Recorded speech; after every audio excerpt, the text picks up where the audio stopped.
बिल्कुल। आबिद साहब, जरा ये फरमाइएगा कि ये चैलेंजेस क्या थे यहाँ पर, और आज जो ये सोख्ता लाशें वहाँ से मिली हैं, बाकियात का पता चल रहा है, क्या आपके जो लोग थे वहाँ पर गए थे उन्होंने क्या देखा? जी बहुत शुक्रिया जी मुझे प्रोग्राम में लेने का। और मैं पूरी कोशिश करूंगा कि जो टेक्निकल वहाँ की जो जो रिस्पॉन्स था या टेक्निकली जो चैलेंजेस थे हमें आ रहे थे, हम उस पर डिस्कशन कर लें। एक तो बड़ा अनफॉर्चुनेट इंसिडेंट है, और जो आपको पता है कि इमरजेंसी जो रिस्पॉन्स है वो डिपेंड कर रहा होता है कि जब हमें इंफॉर्मेशन मिली और उसके बाद जो है रिस्पॉन्स को इंश्योर किया गया और कितनी देर में वहाँ पर जो रिस्पॉन्स था जो प्रैक्टिकली जो है वहाँ पर उसको दिया गया। अच्छा, इसमें क्योंकि जब ये इमरजेंसी वहाँ पर जो आग लगने का वाकया हुआ है उसके बाद, क्योंकि यहाँ पर आपको पता है 2 सर्विसेज पैरेलल काम कर रही हैं,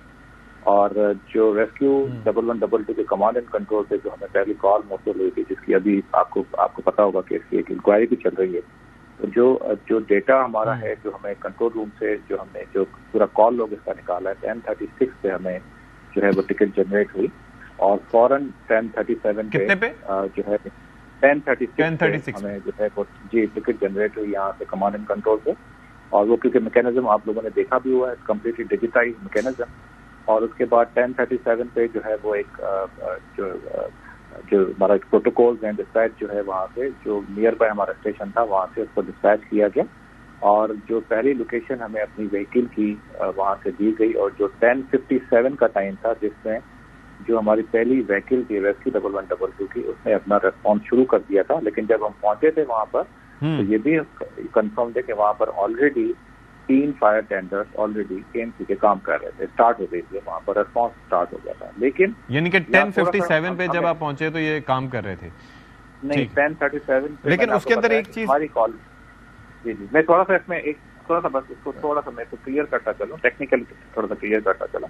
क्योंकि देखिए जहाँ पर इस तरह के जो फायर इंसिडेंट हो रहे हैं हमारे पास, पहले भी हमने पास में भी देखे और अभी भी हम देख रहे हैं, तो मेजर तो देखें टेक्निकल इशू हमें समझने की जरूरत ये है कि फायर सर्विस जो है वो हमेशा लास्ट लाइन ऑफ डिफेंस है। फर्स्ट लाइन ऑफ डिफेंस हमेशा उस बिल्डिंग का अपना जो प्रिवेंशन सिस्टम होता है वो होता है, क्योंकि जो बिल्डिंग्स में इस वक्त मटेरियल यूज हो रहा है वो सिंथेटिक मटेरियल यूज हो रहा है जो एक्ट करता है पेट्रोकेमिकल फ्यूल्स की तरह, क्योंकि जैसे ही कोई आग लगती है वो विंडो में पूरी बिल्डिंग उसमें आपने देखा है कि किस तरह से स्प्रेड होती है। और वो स्प्रेड क्योंकि जब हम पहुंचे वहां पर तो ये ऑलरेडी 3rd डिग्री जो फायर थी जिसको हमने डिक्लेयर कर दिया था फौरन से, क्योंकि इसमें आग बहुत ज्यादा थी और बहुत ज्यादा डेंस स्मोक था, और इसमें बड़ा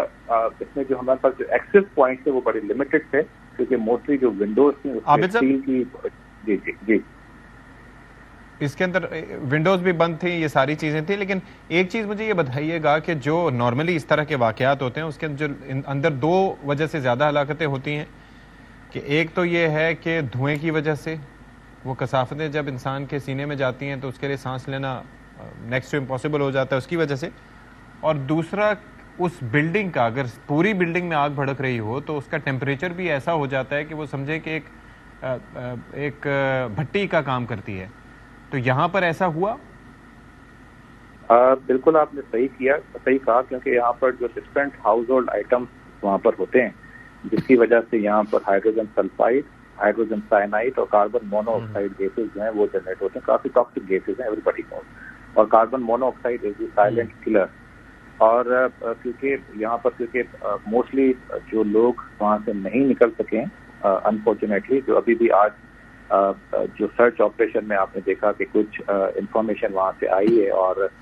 कुछ बॉडी रिमेन जो है वहाँ से मिले हैं, नंबर स्टिल नॉट कंफर्म, क्योंकि अभी वहाँ उसकी शिफ्टिंग वहाँ से चल रही है, और वहाँ डिस्ट्रिक्ट एडमिनिस्ट्रेशन डीसी साहब ने आके अभी बताया भी है। तो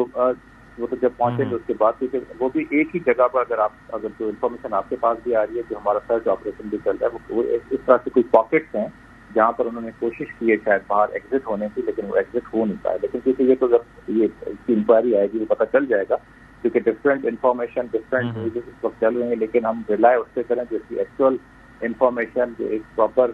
जो इसकी जो इंक्वायरी चल रही है उसके जो रिजल्ट आएंगे उसमें हमें बहुत सारी चीजें क्लियर भी हो जाएंगी।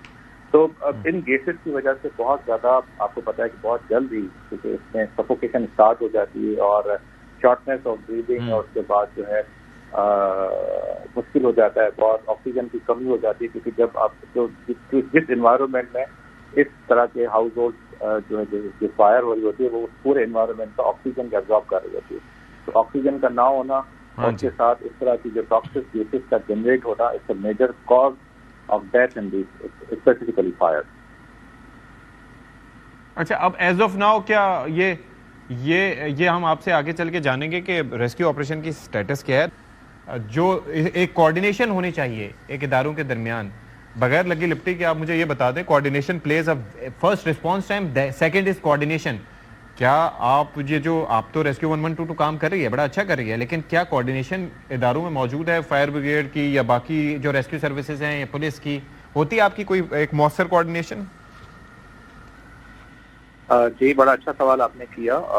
जो इस वक्त सेंट्रल कमांड एंड कंट्रोल है उसका मेजर रोल भी यही है, क्योंकि इट्स एन इंटीग्रेशन के साथ हमने सेंट्रल कमांड एंड कंट्रोल चला रहे हैं, और जब हमें कॉल रिसीव होती है किसी भी किस्म की, किसी डेली बेसिस पे कोई 22,000 से 23,000 कॉल हम लोग अपने कॉल सेंटर पे रिसीव करते हैं, और उसमें कोऑर्डिनेशन सारे डिपार्टमेंट के साथ होती है। फौरन जैसे इन्फॉर्मेशन आती है वो इन्फॉर्मेशन बाकी सारे स्टेक होल्डर्स को फौरन से जनरेट कर देके इन्फॉर्मेशन चली जाती है। इवन इस हद तक